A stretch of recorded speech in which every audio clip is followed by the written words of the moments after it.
Hi, this is Andrea and welcome back to my channel. Today we're going to do a smoky eye with a deep plum, and I think you're going to like it. If you do like the way this looks, please keep watching. We start out with a nice clean face. Make sure that it's clean, moisturized, and ready to go. After that, you can apply your primer and foundation, and that's what we did off camera. We did primer, foundation. I filled in the brows. What I'm doing right here is I am applying the NYX white eyeshadow base with a 252 brush from MAC, and I'm applying it from the lash line, and I'm doing it a little bit above her crease. Again, from the lash line to a little bit above her crease, and I'm putting a thin layer of it on her, on her lid. Make sure you don't pile the product on, but you do want to put, like I said, a thin coat on or a thin layer on, and that way the eyeshadow that you apply will get stuck to it, stick all day, and because it's white, it will hold the true color of the shadow that you're actually applying. So what you see me doing right now is I'm applying the highlight color. The highlight and all shadows are coming from the Too Faced Sweet Peach palette, and I am applying the color called Nectar right under her brow, and it's going to go right down over that brow bone. So if you touch on your own eye, that bone, the brow bone, it goes right on top of that and then right over it until you reach the crease. So that's what I'm doing with that.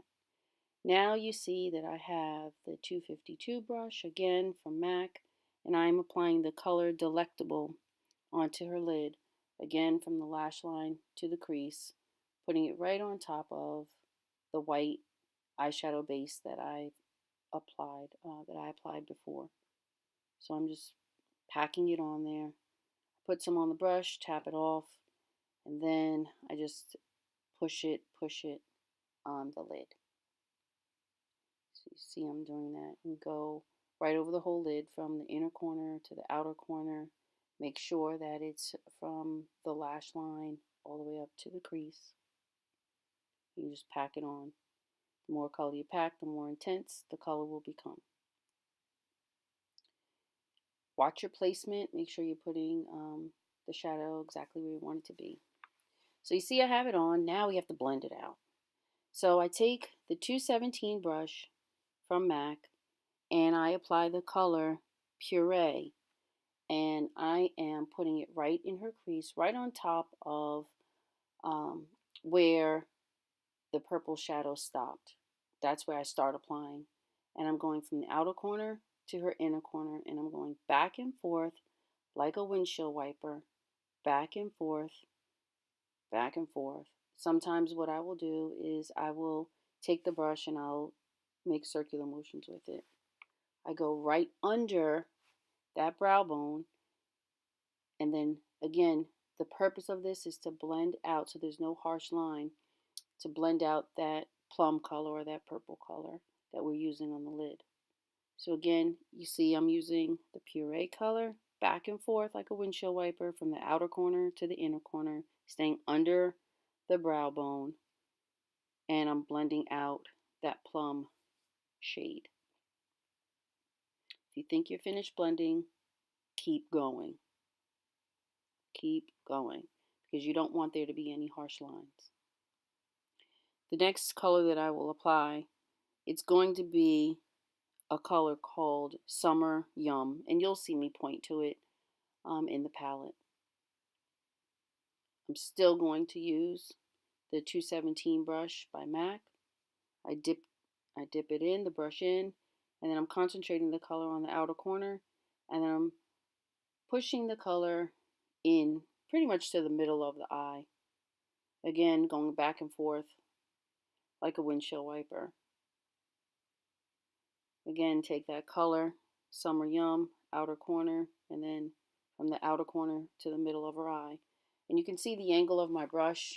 I'm holding the brush in an upward, on an upward angle, and then I'm going again back and forth, back and forth.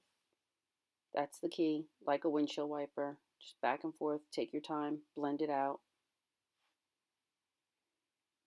Now what I'm doing, I take that 252 brush and I am reapplying some of that deep plum color called Delectable right back on top of the lid, because as I was blending and I was taking off some of the color.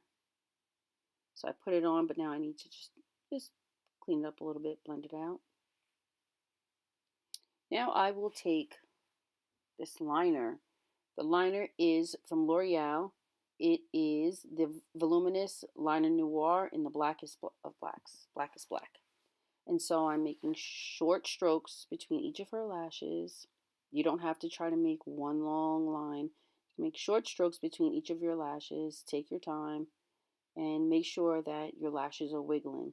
If your lashes are not wiggling, then you're not close enough to your lashes. And then there'll be a space between your lashes and the liner. There'll be a gap, and that you don't want. You want your liner to be close to your lash line and make those lashes look really strong. What you see me doing right now is I'm just trying to make sure that everything's blended out nicely.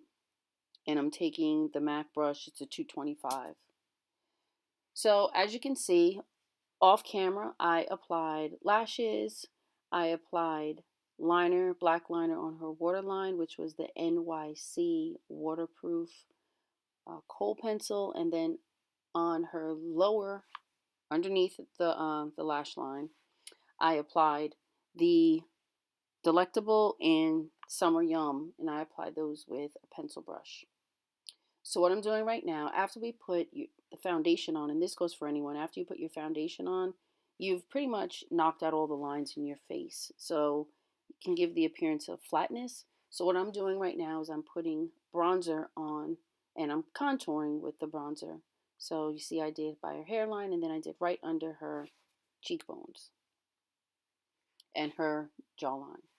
So now I have a blush, and it actually came from a palette that my client, that she owns. I'm not too sure of what the name of the palette is, but I can get that information. It'll be in the information below.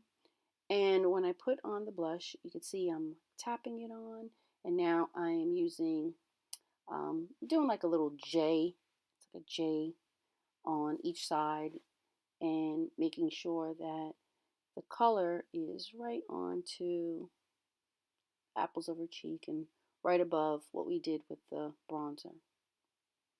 And the brush that I used with that, I believe, was a MAC 129 brush, maybe. Again, it'll be down in the comments below. And right now, you see me putting on a gloss that is a natural lip color. It comes off as a matte, but because we did matte colors on the eye, I wanted to put a clear gloss on top to add a little bit of dimension. So we have a glossy lip, a matte eye, and this is the finished look. We have bronzer, we have blush, we have a smoky eye, it's not too heavy, a natural lip, and here we go.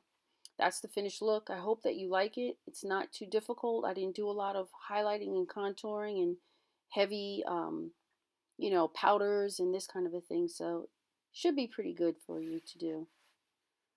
So here's the final look. I hope you like it. Thanks for watching. God bless you. Don't forget to like, comment below, subscribe, and please share with a friend.